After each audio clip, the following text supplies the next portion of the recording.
나는 마르쿠스 에릭슨, 스웨덴 왕립공과 대학에서 조선해양공학 박사학위를 받았고, 지난 25년간 유럽과 북미의 주요 조선소에서 선박 설계 및 생산 공정 컨설턴트로 일해온 엔지니어입니다.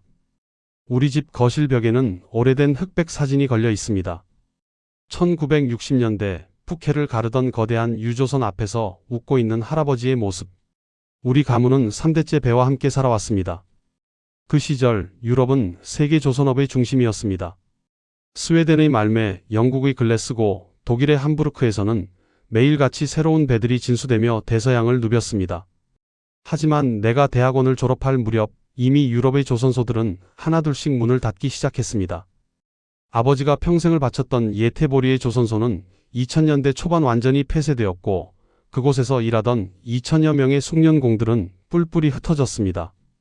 나는 그 몰락을 지켜보며 깊은 좌절감과 함께 어쩌면 인정하기 싫었던 일종의 분노를 품고 살아왔습니다. 수많은 보고서를 읽었습니다. 유럽 조선업의 몰락 이유를 분석하는 보고서들은 한결같이 아시아의 저가 경쟁을 지목했고, 특히 한국이라는 이름이 반복적으로 등장했습니다. 솔직히 고백하자면 나는 그때 한국 조선업을 진정한 의미의 경쟁자로 인정하지 않았습니다. 단지 가격으로만 승부하는, 대량 생산에만 집중하는, 기술적 깊이는 부족하지만 물량으로 시장을 장악한 곳. 내 마음 깊은 곳에서는 언젠가 유럽이 다시 일어설 것이라는 막연한 희망을 품고 있었습니다. 2018년 가을 국제해양공학회로부터 한 통의 이메일을 받았습니다. 대한민국 울산에서 개최되는 심포지엄에 패널 토론자로 참석해달라는 초청이었습니다. 처음에는 거절하고 싶었습니다. 한국에 가서 무엇을 배운다는 것인지 실감이 나지 않았고, 내 안의 편견이 그저 형식적인 행사일 뿐이라고 속삭였습니다. 하지만 나는 결국 인천행 항공편에 몸을 실었고 비행기가 이륙하는 순간 생각했습니다. 이번 여행이 끝나고 돌아오면 나는 여전히 같은 생각을 하고 있을 것이다. 그때의 나는 몰랐습니다. 이 여행이 내 인생의 모든 관점을 뒤바꿀 전환점이 될 것이라는 사실을. 현장음 용접 소리, 크레인 작동음, 작업자들의 목소리. 컨퍼런스 이틀째 우리는 울산 동구 현대중공업 조선소로 향했습니다. 버스가 언덕을 넘는 순간 나는 창밖 풍경에 시선을 고정한 채 움직일 수 없었습니다. 내가 본 것은 단순한 조선소가 아니었습니다. 그것은 마치 거대한 산업도시 그 자체였고, 끝없이 펼쳐진 도크와 하늘을 찌를 듯 솟아있는 수백 대의 크레인들, 그리고 그 사이로 건조 중인 수십 척의 선박들이 일렬로 늘어서 있었습니다. 그 규모는 내가 평생 유럽에서 보아왔던 어떤 조선소보다도 압도적이었습니다. 우리가 멈춰 선 곳은 1호 도크, 길이 640m, 폭 95m. 그곳에서는 카타르가 발주한 27만 세제곱미터급 LNG 운반선이 건조 중이었습니다. 나는 조선공학을 전공한 사람으로서 LNG 운반선의 기술적 난이도를 잘 알고 있었습니다. 영하 163도의 극저온 액화천연가스를 안전하게 운송하기 위해서는 특수 재료 기술, 정밀한 단열 시스템, 그리고 밀리미터 단위의 오차도 허용하지 않는 용접 기술이 필요합니다. 이것은 세계에서 손꼽히는 몇몇 조선소만이 건조할 수 있는 최첨단 선박입니다. 그런데 내 눈앞에서 한국의 조선소는 이런 배를 동시에 여러 척 건조하고 있었고, 그것도 마치 일상적인 작업처럼 자연스럽게 진행되고 있었습니다. 자동화 용접 라인에서 나는 또 한 번 멈춰서야 했습니다. 로봇 팔들이 정확한 각도로 용접을 진행하며 모든 데이터가 실시간으로 중앙 컴퓨터에 전송되고, 그 옆에서는 60대로 보이는 숙련공들이 세밀한 부분을 손으로 마무리하고 있었습니다. 자동화와 인간의 숙련 기술이 완벽하게 조화를 이룬 이 광경은 내가 유럽에서 보았던 어느 한쪽으로 치우친 시스템들과는 근본적으로 달랐습니다. 한 작업자의 모습이 내 시선을 사로잡았습니다. 주름 깊은 얼굴과 햇볕에 그을린 피부를 가진 용접공, 그의 손놀림은 예술가의 그것과 같았고, 용접봉을 다루는 섬세한 조절은 단순한 기술을 넘어선 무언가였습니다. 나는 그 순간 유럽에서 내가 존경했던 노장인들의 모습을 떠올렸습니다. 배를 만든다는 것이 단순히 철판을 붙이는 작업이 아니라 바다를 항해할 생명을 창조하는 일이라는 것을 아는 사람들의 눈빛이었습니다. 나는 그제야 내 안의 편견이 얼마나 오만했는지 조금씩 인정하기 시작했습니다. 내가 알고 있던 한국이 아닌데 도대체 이곳에서 무슨 일이 일어난 것일까? 컨퍼런스 셋째 날, 우리는 통영의 한산도 근처 해양박물관을 방문했습니다. 처음에는 솔직히 큰 관심이 없었습니다. 16세기의 목조 전함이 21세기 첨단 조선 기술과 무슨 관련이 있겠는가 생각했습니다.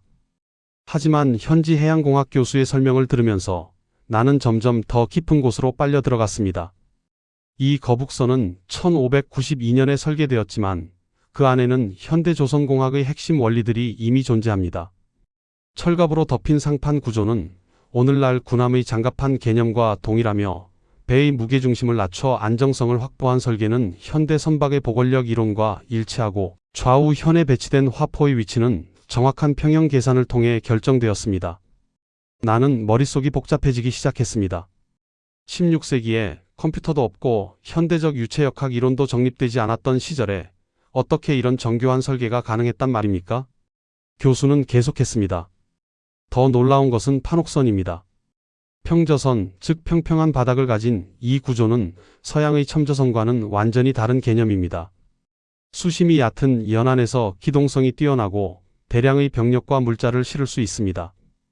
이것은 한국의 독특한 해양 환경, 서해와 남해의 복잡한 해안선과 조수간만의 차이가 큰 특성에 최적화된 설계였습니다. 나는 그 순간 깨달았습니다. 한국의 조선 기술은 단순히 외부에서 배운 것이 아니라 이 땅의 바다와 오랜 시간 싸우고 공존하며 진화시켜온 고유한 DNA라는 것을. 전날 내가 본 LNG 운반선의 정교한 구조, 자동화와 수작업의 조화, 그리고 작업자들의 눈빛 속에 담긴 자부심, 그 모든 것이 갑자기 하나의 맥락으로 연결되기 시작했습니다.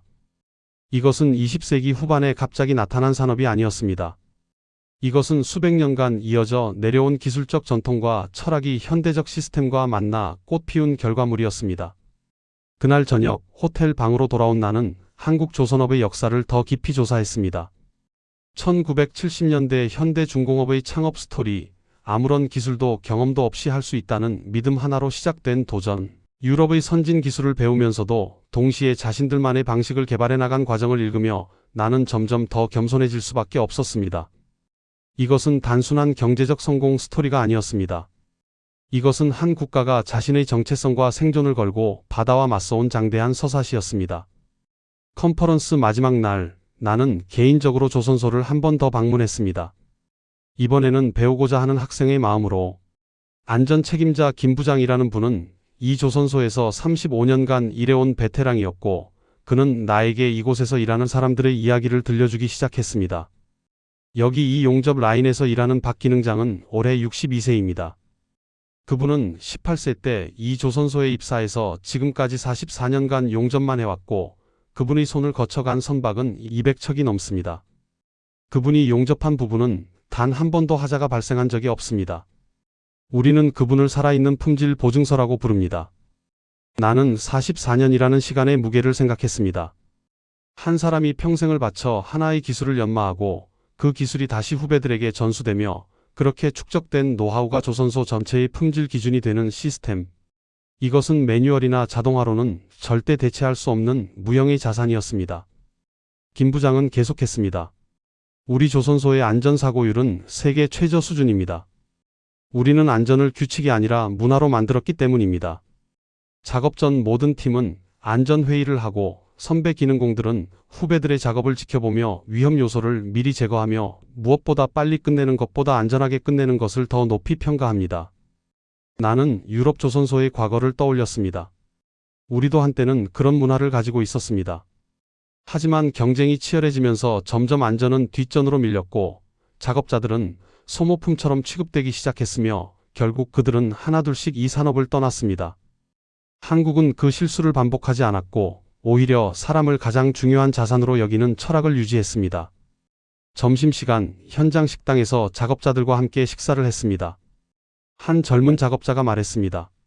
저희도 일은 고됩니다. 하지만 제가 만든 배가 바다를 건너 세계 어디론가 갈 때 그 배가 안전하게 화물과 사람을 실어 나를 때 저는 제 일이 자랑스럽습니다. 그래서 계속 이 일을 하는 것입니다. 그의 눈빛은 진실했고 나는 그 눈빛 속에서 내가 잃어버렸던 무언가를 발견했습니다. 단순히 월급을 받기 위한 노동이 아니라 자신이 하는 일의 의미를 이해하고 그것에 자부심을 느끼는 장인 정신이었습니다. 완성된 LNG 운반선 앞에서 김 부장이 말했습니다. 이 배를 만드는데 2년 반이 걸렸고 연인원 100만 명이 투입되었습니다. 한 사람이라도 실수하면 전체가 흔들리는 작업입니다. 그래서 우리는 서로를 믿습니다. 이 신뢰가 없으면 이런 배는 절대 만들어질 수 없습니다. 나는 그제야 완전히 이해했습니다. 한국 조선업의 진정한 경쟁력은 최신 설비나 자동화 시스템이 아니었습니다. 그것은 사람이었습니다. 사람을 믿고 사람을 키우고 사람의 자부심을 지켜주는 시스템. 그것이 바로 이 나라가 세계 1위를 유지하는 진짜 이유였습니다. 귀국 후 나는 본격적으로 데이터를 수집했고 그 과정에서 내가 보려 하지 않았던 수많은 사실들과 마주했습니다. 2018년 기준 전 세계 선박 발주량 중 한국이 차지하는 비중은 금액 기준 약 44%, 특히 고부가가치 선박 시장에서는 압도적이었습니다. LNG 운반선 시장 점유율 70% 이상, 대형 컨테이너선 50%, 그리고 최첨단 친환경 선박 시장에서는 거의 독점에 가까운 수준이었습니다. 카타르 페트롤리움의 LNG 운반선 100척 대규모 발주 케이스를 분석했을 때 발주 결정 보고서에는 이렇게 적혀 있었습니다. 한국 조선소를 선택한 이유는 가격이 아니라 신뢰성입니다. 납기 준수율 98%, 운항 후 하자 발생률 0.3%, 그리고 25년 이상 장기 운항 시 유지보수 비용이 타국 건조 선박 대비 40% 낮습니다. 노르웨이의 해운사는 친환경 컨테이너선 발주 당시 유럽과 한국을 모두 검토했고 최종적으로 한국을 선택했습니다. 한국 조선소는 메탄올 추진 시스템, 하이브리드 배터리 시스템, 그리고 AI 기반 최적 항로 시스템을 모두 통합한 선박을 설계할 능력이 있는 유일한 곳이었습니다. 유럽 조선소들은 개별 기술은 보유하고 있었으나 이를 하나의 완성된 시스템으로 통합하고 실제 건조까지 책임질 수 있는 역량은 부족했습니다.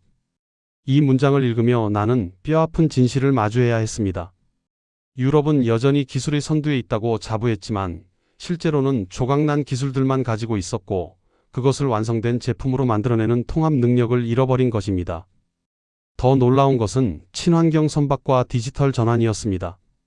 국제해사기구가 2030년까지 선박 탄소 배출량 40% 감축 목표를 제시했을 때 한국 조선소들은 이미 암모니아 추진선, 수소연료 전지선 등 차세대 친환경 선박의 프로토타입을 건조하고 실증 운항을 시작한 상태였습니다.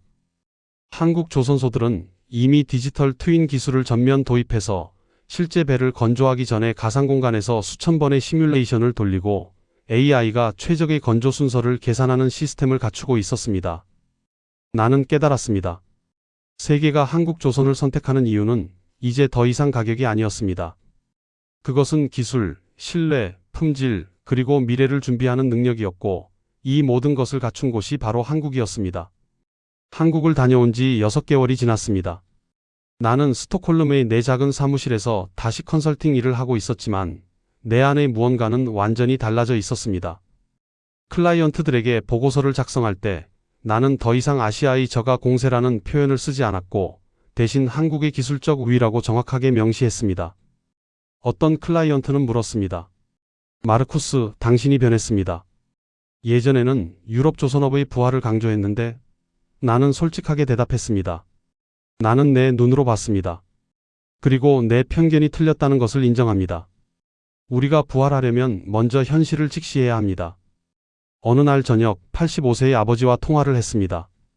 아들아, 한국에 다녀왔다고 들었다. 어땠느냐? 나는 솔직하게 말했습니다. 아버지, 저는 그곳에서 아버지 세대의 모습을 봤습니다. 배를 만드는 것을 자랑스러워하고 자신이 만든 배가 바다를 안전하게 항해하는 것을 가장 큰 보람으로 여기는 사람들을 봤습니다. 아버지는 한동안 침묵하시다가 말씀하셨습니다.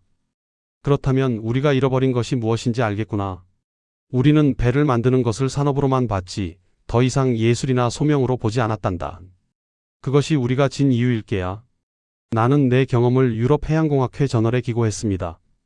논문 제목은 한국 조선업의 성공 요인 재평가 기술을 넘어선 철학과 문화.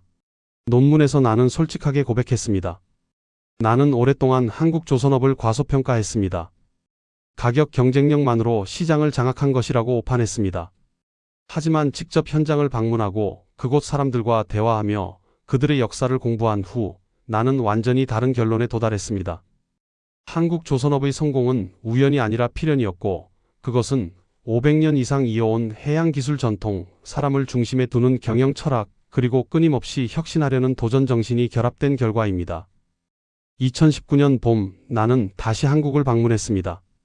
이번에는 공식 초청이 아니라 개인 자격으로 배우기 위해서였습니다. 한 젊은 한국 엔지니어가 물었습니다. 유럽의 선배 엔지니어께서 왜 이렇게 열심히 배우려 하십니까? 나는 대답했습니다.